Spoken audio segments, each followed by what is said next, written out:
வணக்கம் மக்களே, welcome back to நேற்று என்று நாளை. இன்றைக்கி நம்ம வீடியோவில் ஸ்வீட் கடை ஸ்டைலில் ரிச் அண்ட் க்ரீமியாக ஒரு பாதாம் மில்க் ரெசிபி தான் பார்க்க போகிறோம். இதை நான் எப்படி பண்ணாங்கிறத பார்க்குறதுக்கு முன்னாடி நம்ம சேனலுக்கு நீங்கள் ஃபர்ஸ்ட் டைமாக வரீங்கன்னா மறக்காமல் சப்ஸ்கிரைப் பண்ணுங்கள். சும்மா கடையில் கிடைக்கிற ரெடிமேட் பாதாம் மில்க்கெலாம் வாங்கி அப்படியே கலந்து சாப்பிடாம இந்த மாதிரி ஃப்ரெஷ் பாதாமை எடுத்து அரைச்சி நீங்கள் சாப்பிட்டு பாருங்கள். அதுக்கப்புறம் நீங்கள் கடையில் கிடைக்கிற அந்த பொடியை வாங்கவே மாட்டீங்க, ஏன்னா அவ்வளோ ரிச் அண்ட் டேஸ்டியாக இருக்கும். ஸ்வீட் கடையெல்லாம் வாங்கி சாப்பிட்றதோட வீட்டில் பண்ணும்போது உங்களுக்கு ரொம்பவே ஹெல்த்தி அண்ட் எக்கனாமிக்கல் தான். ரொம்ப ஈஸியாக ரொம்ப கம்மியான இன்க்ரீடியன்ஸை வச்சு நீங்கள் இதை வீட்டில் பண்ணிடலாம். லோக்கல் ஸ்ட்ரீட் சைட் கடையிலலாம் பார்த்தீங்கன்னா பெரிய அண்டா வச்சுட்டு உங்களுக்கு பாதாம் மில்க் காய்ச்சி கொடுப்பாங்க. அந்த பாதாம் மில்க் கொஞ்சம் தண்ணியாக இருக்கும், நிறைய நட்ஸ் இருக்காது. அதே நீங்கள் நார்த் இந்தியன் ஸ்வீட் ஷாப்லலாம் போய் வாங்கி சாப்பிட்டிங்கன்னா நிறைய நட்ஸோட ரிச் அண்ட் திக்காக அப்படியே மலாயோடு இருக்கும். கிட்டத்தட்ட பாசுந்திக்கும் பாதாம் மில்க்குக்கும் நடுவில் இருக்கும். கூடிய சீக்கிரம் நவராத்திரி வரப்போகுது. நவராத்திரியில் ஒரு நாள் கூட நீங்கள் இந்த மாதிரி பாதாம் மில்க் பண்ணி சுவாமிக்கு படைச்சிட்டு உங்கள் வீட்டில் இருக்கிறவங்களும் சாப்பிட்டு என்ஜாய் பண்ணலாம். இந்த பாதாம் மில்க்கை நீங்கள் சூடாகவும் சாப்பிடலாம், இல்லை ஃப்ரிட்ஜில் வச்சு சில்லுன்னு சாப்பிடலாம். ஃப்ரிட்ஜில் வச்சு சில்டாக சாப்பிடும்போது பாதாம் மில்க் இனிமேல் நல்லா திக் அண்ட் க்ரீமியாக இருக்கும். எனக்கு பர்சனலி பாதாம் மில்க் ரொம்ப பிடிக்கும். சவுகார்பேட் பக்கம் போகும்போது நான் கண்டிப்பாக பாதாம் மில்க் வாங்கி சாப்பிடுவேன். நீங்கள் கோயம்புத்தூரில் இருக்கீங்கன்னா ஆர்எஸ்புரமில் இருக்கிற மகாவீர் ஸ்வீட்ஸில் ட்ரை பண்ணி பாருங்கள், ரொம்பவே நல்லாயிருக்கும். நிறைய நட்ஸ் போட்டு நல்லா ரிச்சாக இருக்கும். அந்த மாதிரியான ஒரு பாதாம் மில்க்கு தான் இப்போ நம்ம வீட்டிலேயே பண்ண போகிறோம். வாங்க இப்போ வீடியோக்குள்ளே போகலாம். இந்த ரெசிபி பண்ணுறதுக்கு நான் 1/3 கப், அதாவது 1/4 கப்பு கொஞ்சம் ஜாஸ்தியாக பாதாம் எடுத்திருக்கேன். பாதாமை எதிர் நீங்கள் நைட்டே ஊற போடலாம், இல்லை டக்குன்னு டிசைட் பண்ணி பண்ணணுன்னா பாதாமை நல்லா கொதிக்கிற தண்ணியில் போட்டு ஒரு 2-3 மினிட்ஸ் பாயில் பண்ணிங்கன்னா உங்களுக்கு பாதாம் அப்படியே மேலே மிதக்க ஆரம்பிக்கும். அந்த மாதிரி மேலே பாதாம் மிதக்க ஆரம்பித்தோடனே நீங்கள் அடுப்பை ஆஃப் பண்ணிவிட்டு கூலாகிறதுக்கு விட்டுருங்க. கூலானதுக்கப்புறமா நம்ம இதை தோல் உரிச்சிக்கலாம். இந்த பாதாம்லாம் கூலாகிற கேப்பில் நம்ம இன்னொரு கடாயில் பால் சேர்த்துட்டு பாலை கொதிக்க விடலாம்.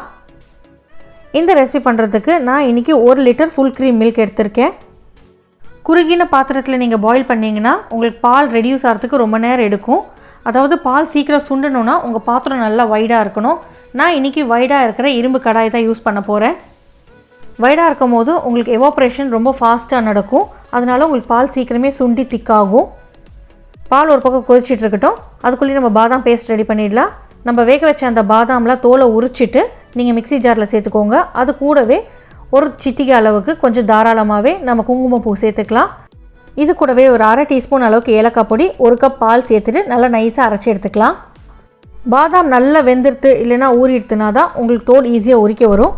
பேஸ் சைடில் அப்படியே ஒரு ப்ரெஸ் கொடுத்தீங்கன்னா உங்களுக்கு தோல் தனியாக உறிஞ்சு வந்துடும். தோல் உரிக்கிறது அவ்வளோ கஷ்டம் கிடையாது. நம்ம குங்குமப்பூ சேர்த்துருக்கிறதுனால உங்களுக்கு அழகான ஒரு எல்லோ கலர் கிடைக்கும். உங்கள்கிட்ட குங்குமப்பூ இல்லை, டக்குன்னு நீங்கள் இந்த பாதாம் மில்க் பண்ணோன்னா ஒரு சிட்டிகை அளவுக்கு மஞ்சள் பொடியை பால்லையே சேர்த்து கொதிக்க விட்டுருங்க. இப்போ இந்த பால் கொஞ்சம் ரெடியூஸ் ஆனதுக்கப்புறமா ஒரு சிட்டிகை அளவுக்கு குங்குமப்பூவை இந்த பால்லையும் நான் சேர்த்துக்கிறேன். தாராளமாக ஒரு சிட்டிகை அளவுக்கு நம்ம போட்டு அரைச்சிருக்கோம். இன்னும் ஒரு சிட்டிகை அளவுக்கு நம்ம இந்த பாலில் சேர்த்துருக்கோம். பால் கொதிக்கும் போது அந்த ஓரங்களில் ஒட்டி இருக்கிற அந்த பால் ஏடெல்லாம் சுராண்டி விட்டுட்டே இருங்க. இந்த திக்கான பால் ஏடை தான் நம்ம மலாய் இல்லைனா மில்க் சாலிட்னு சொல்லுவோம். இந்த மலாய் நம்ம பாதாம் மில்க்கு நல்ல ஒரு ரிச்னஸ் கொடுக்கும். அதனால் ஓரங்களில் இருக்கிற அந்த ஏடை மறக்காமல் சுரண்டி விட்டுட்டு அப்படியே இந்த பால்லையே சேர்த்துட்டே வாங்க. ஃப்ளேமை மீடியமில் வச்சுட்டு அப்பப்போ கலரி விட்டுட்டே இருங்க, இல்லைனா பால் அடி பிடிச்சிடும். நல்லா கொதிக்க கொதிக்க உங்களுக்கு ஆடையுமே திக்காக ஃபார்ம் ஆக ஆரம்பிக்கும். அந்த ஆடை எல்லாத்தையுமே நம்ம இந்த கடாயோட ஓரங்களில் ஒட்ட விட்டோன்னா உங்களுக்கு அப்படியே கொஞ்சம் ட்ரை ஆகிற மாதிரி இருக்கும். அந்த ட்ரையாக இருக்கிற அந்த ஆடையை நம்ம சுரண்டி விட்டுட்டோன்னா உங்களுக்கு அப்படியே திக்கான மலாய் உங்களுக்கு பாலில் இருக்கும். 1 லிட்டர் பால் தோராயமாக ஒரு 1/2 லிட்டர் பாலாக சுண்டி வரும்போது நம்ம சர்க்கரை சேர்த்துக்கலாம். நான் 1 லிட்டர் பால் எடுத்திருக்கேன், அதுக்கு 3/4 கப் சர்க்கரை சேர்த்துக்கிறேன். நல்லா ஸ்வீட்டாக வேணும்னா நீங்கள் 3/4 கப்புக்கு கொஞ்சம் மேலே ஒரு 2-3 டேபிள் ஸ்பூன் சேர்த்துக்கோங்க. கொஞ்சம் மீடியம் சுகர் இருக்கணும்னா 3/4 கப் கரெக்டாக இருக்கும். 3/4 கப் சேர்க்கும் போது நம்மளுக்கு திகட்டாமல் இருக்கும். இதுக்கு மேலே சேர்த்திங்கன்னா நம்மளால் நிறைய சாப்பிட முடியாது, ஒரு சின்ன கப் அளவுக்கு தான் சாப்பிட முடியும். சக்கரை சேர்த்ததும் சக்கரை நல்லா கரைஞ்சி வரட்டும். சக்கரை கரைஞ்சோடனே உங்களுக்கு திருப்பி நீர்த்து போகும். ஒரு 5 நிமிஷத்துக்கு கிளறிட்டு நம்ம அரைச்சி வச்சுருக்கிற அந்த பாதாம் பேஸ்ட்டை இந்த பாலில் சேர்த்துக்கலாம். பாதாம் பேஸ்ட் சேர்த்ததுக்கப்புறம் பால் கொதிக்க கொதிக்க உங்களுக்கு திக்காகிட்டே வரும். மறக்காமல் ஒரு 1/2 கப் பால் சேர்த்துட்டு மிக்ஸி ஜாரையுமே அலம்பிட்டு அந்த பாலையுமே இதே பாதாம் மில்கில் சேர்த்துருங்க. அரைச்சி இந்த பாதாம் விழுத பாலோடு சேர்த்ததுக்கப்புறம் நல்லா கலந்து விட்டுட்டு ஒரு 2 முறை பொங்குற வரைக்கும் விட்டுருங்க. நல்லா புஷ்ஷுன்னு 2 முறை பொங்கினதுக்கப்புறமா அடுப்பை ஆஃப் பண்ணிவிட்டு ஒரு குழி கரண்டியை வச்சுட்டு நல்லா மிக்ஸ் பண்ணி விட்டுருங்க. இல்லைனா உங்களுக்கு பாதாம்லாம் அங்கே இங்கே தங்க ஆரம்பிச்சிடும்.